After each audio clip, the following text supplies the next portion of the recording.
I feel so stupid for that last video.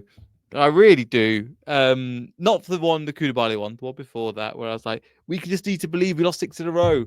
That was our opportunity to show it. And it backfired, didn't it? Oh, I was holding on to a little bit of belief of maybe the squad could finish, but we've tried, we've huffed and puffed, and it feels like we're all good but to go down, eh? And I hate that I'm wrong. I hope this comes out to be correct, but it just feels like that game summarized us in quite a bit of detail. And people like, again, Locks from Blue to Glasses, etc., have been saying, and Anil and a couple of other people thinking, we're going down. And I thought a little bit sensationalist, but that was the game to prove it, especially 2 home games in a row. At the time of recording, I'm watching Ipswich losing 4-0 to Man City. So that's probably going to be a loss that helps us out. We're only 2 points off, but it feels so much more. It just feels like we've got nothing left in the squad anymore. Nothing positive. And the positivity ends up getting taken off. Bilal, again, was another example. Why do we take him off? I'm not going to analyze the individual bits. It's more about just the feeling of turmoil at the club. The fans have turned on. Some of the fans have turned on the manager because they don't believe in him. They've turned on the board. There's just anger and a real disgusting and ugly scenes. And even journalists like Rob Tanner, Charlie Carmichael, Jason Bourne have all come out and basically said the fans are right. And normally they don't. They say not a bad performance, whatever. They are relatively, what's the word I'm looking for? Oh, journalistic. They're quite political in that sense, trying to keep a good relationship with the club. We're in a hell of a position. We somehow make it out this relegation. I think we're getting relegated now. And I know you might be thinking, what's changed? I still, because what we're going to do from here? What do we do from here? Where do we go? Because we've got Tottenham next. Tottenham are crap, but they'll beat us. And there's 8 losses in a row.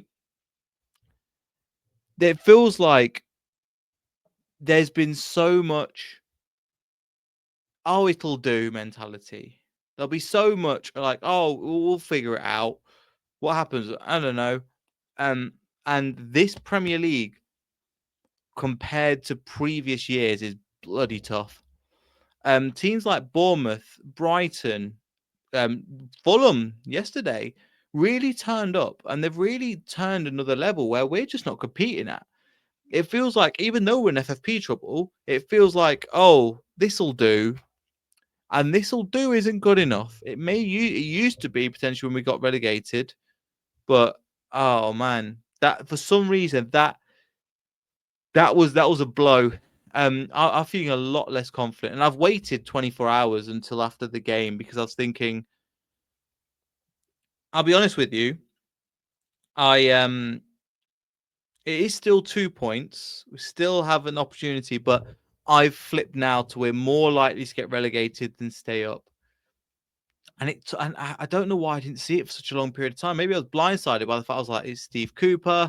And then I thought, and then I thought, oh, once Rude comes in, the squad will come in. We had a 2-game bounce, and after that, six losses in a row, 7 now, I think. Ooh, it's gone horribly downhill, and yet no response from the board. I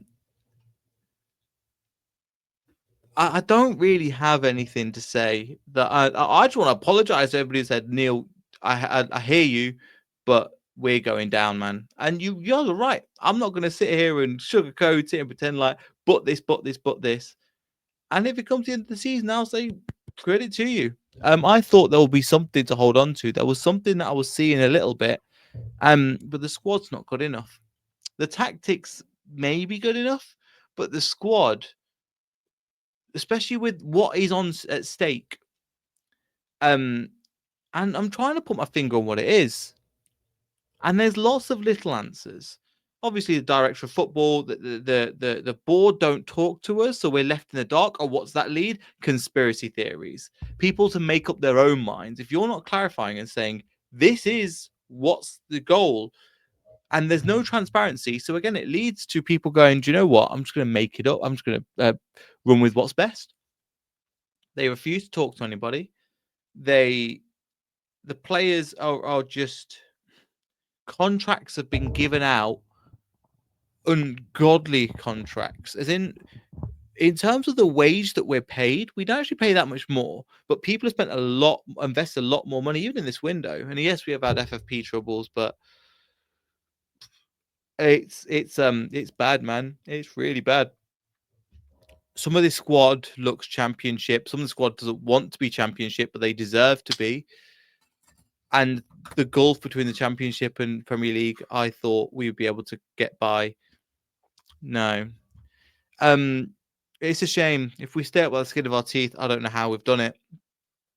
But wow, that was a defeat and a half. I'll be honest with you. I didn't actually watch the game. I managed to watch it on repeat in the morning. I don't know why I did that. I watched it. I was trying to make some notes, and after the first half, after the Emile Smith Rowe goal went in, I just went, put my notes down, because what is the point in analysing a game that we've already spoke about? Same things, similar tactics, player missing gilt edge opportunities. At least we're creating them. It's a bit of a highlight. Players making brain dead individual basic mistakes to let like Emile Smith Rowe in for the first goal. What do you say? And I don't think there's really a lot to say. Other teams, like, they've spent money on Emile Smith Rowe, 40 grand, 40 mil or something, 30 mil, a lot of money. We have just, I don't know, man. I hope it's I'm glad the next game is away from home, because we need to change up. That last two games was a real opportunity for us to get more into the game. We never really did it. We never really looked convincing. But there is a lot of anger at the moment. And for Top, who cares a lot about what the fans think about what's on stake, all of it all together, it's come down in such an embarrassing way. And partly it is rude. I think out of all the people to blame, there is what used to be for me the board, there was the players, and there was Rude. And I still think it is the board and the players, but Rude's starting to creep up towards like the players, because he's picking people. I'm like, what are you doing? Why was Koulibaly not even in that team? Yes, he could not be fit. Let's see for the next one if he makes a difference. But that back line got us relegated. Fass, Vestergaard, Christensen, James Justin, all there. And that's just a little bit of, it'll do. Will do. And that complacency has caused us to go down. And I think we're in for a world of hurt if we go down. But we'll be returning to a fan base that, or an era where I grew up watching Leicester City. I don't mean this as a positive. Remember the good old days, but it was like championship, a mid-table championship. And sorry, not mid-table championship, lower level championship for ages, for being the worst team in the Midlands. Which, to be honest, let's be honest, we might be back there. We might be the worst team in the Midlands once again. With like in terms of maybe Burton would be the only example, but Nottingham Forest are flying at the moment. Derby are doing relatively well, mid-table. Birmingham will come up next year. Let's see what happens. They've obviously spent a lot of money from League One coming up again. But yeah, how have we got to this place? I've held off, not criticizing John Rudkin. I just don't know enough about it. But then I remember hearing from years back, John Rudkin's problem, director of football. Again, what direction is the football taken in? No, we just need to bring in. I think it's just like an all boys club, a nepotism club. Oh, okay, you'll have a job. You'll have it. Okay, do you know what you're doing? No, but I know you, and you're all right before. And there's no direction. And considering how much was on the line, considering we escaped 2 FFP breaches this year, and we've just got knocked for 6. And it feels like if we go down and if the club goes down to Championship with what we've got in play, we need to scrap so many of them players, like 2/3 of them gone. in order to just and then bring in cheap replacements. What's that going to do to us financially? Because the EFL are going to go. They don't want to be made like idiots once again. So they're going to come down hard. They don't want anybody doing what Leicester did in terms of moneyballing the league, then finding a loophole. They'll close the loophole and they'll make sure that we make us pay if we go down to the Championship. Now we've still got two points in it. That's what I'm hoping on to, and I hope that Wolves and Ipswich mess up. But even if that's the case, I mean, the goal difference now, let's have a look at the goal difference. It's pathetic. 25. Ipswich at the moment of time recording are on 23, but Wolves are on 17. Southampton are on 35. So we've got the second worst goal difference. But we've just got to hope that they all lose. I just hope that they lose, but we're gonna have to play them at some point, and maybe that'll be the 6-pointer. But at the moment, I don't feel very confident that we're going to stay in the league anymore. And I was so optimistic. But that performance was like a gut punch, real gut punch. And I was like, oh. And you felt it in the crowd, and you heard it on when I was watching it back, and people just going, "What is this nonsense? What is this? I can't believe it." And I'm with you. I don't know what to say because the only thing we can nobody's getting an FFP, so I don't think there's really anything that could be said or done. I just hope that we get down for this because what people are calling for Rude's head, and I think it's the problem isn't with Rude. The problem, I think, again, he has made mistakes. I quite like him as a manager and what he's trying to do. He's just not got the players for it, and it's obvious that he's not got the players. Now, one way to fix that is to get some players in January. Let's see if they do that of a good technical quality, or not even technical quality. Can we bring players in that can put the ball in the back of the net? But defensively, can we bring in some players that are just of Premier League quality? Let's be honest. The transfers and like, are you got a pay rise? Do you got a Reed got a pay rise? Not too surprised because of the free transfer. The club's been harder and harder to make videos about this year, more than ever. It doesn't feel like there's unity. It doesn't feel like that there's. I feel more detached from the club, and it's hard to make these videos. I'll be honest, because I don't know what you expect to hear that's not been said on other channels. I'd love to offer a fresh perspective. I've tried to keep it positive, but I think my situation now where I go, that might be the end of not the channel, but the end of doing weekly because I don't look forward to the games. Because if I saw something different, I thought potentially the 6-2 was a turning point.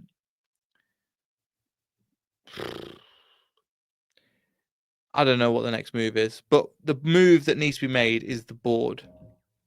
Something needs to be restructured. Something needs to change because where we're going, I don't know where it is.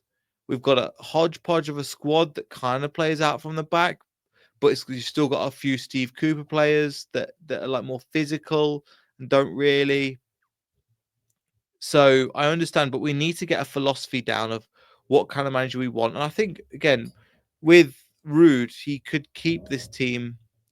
If we go down next season, I think sacking him, people just want to say, sack the manager. Oh my God, he's not good enough. And I get it.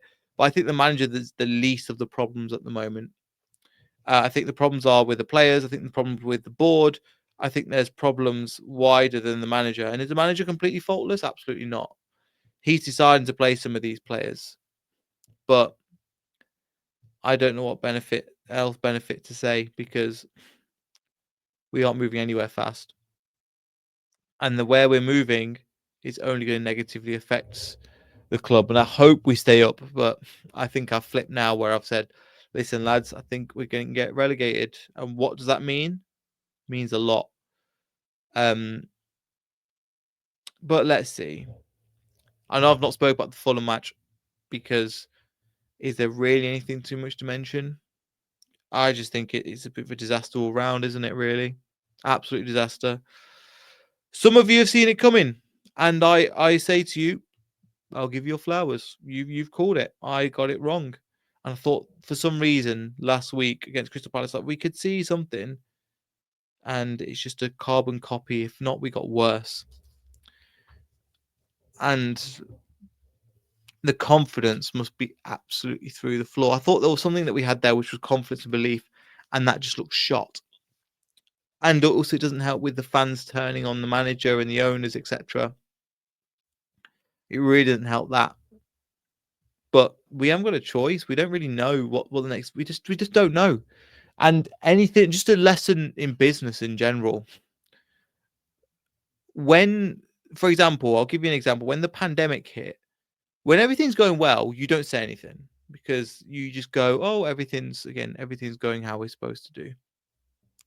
When things go wrong, you need to start communicating, up the communication, because we need it. For example, when COVID hit and when the pandemic hit, there was daily briefings. What is any updates? Journalists coming in, and we need to be kept up to date because we're in a crisis. We're in a crisis now, and there's been no updates, no confirmations, and people are calling like we won't work it out. Yes, let's say that happens. Let's say that happens tomorrow. Do I think it's happening? Let's see, because they did an internal investigation last time, and they found that everything they had was perfect, and they all kept their jobs. And now, what, they're going to do it again and do the same thing? Because it's obviously not good enough. It's obviously not working. But again, coming back to the pandemic example, when situations get dire and people need answers, we need the people in charge to give us some accountability, to give us some assurance that we're doing the right thing.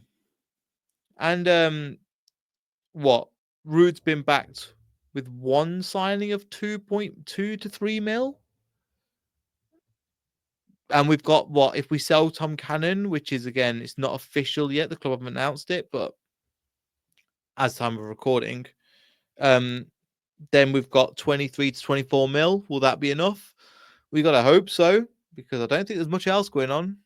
Anyway, enough ranting from me. I've not offered anything. I was tempted not to make a video at all, but I do want to make a video in order to those lots, to those lot. You said to you, Neil, you're wrong on this one, and I want to say you're right. And fair enough to you. I can't kind of apologize. I think my blindness, in a good way, led me in a good position. But let's see. If you enjoyed the video, which you probably haven't, well, you might have not enjoyed the result, but we're going to try and keep this up for a bit, and let's see what happens. Because the next few games, we've got Arsenal, we've got Tottenham, who are shocking, but again, as we've seen, we've managed to outshock the shocking teams. Just like the year we got relegated, and I think the round after that, we've got Arsenal at home, not looking fun. Just getting the results up now. Arsenal, then we've got Everton on the 1st. So 2 more games, and then by the Everton game, it'll be the 1st of January, 1st of Saturday, the 1st September. The window would have officially closed. So we'll see what kind of squad we've got. We could bring in 4 new signings, let's see, but you're not hoping God too much. If you enjoyed the video, like, subscribe, all that good stuff. And I'll see you in the next one. Goodbye.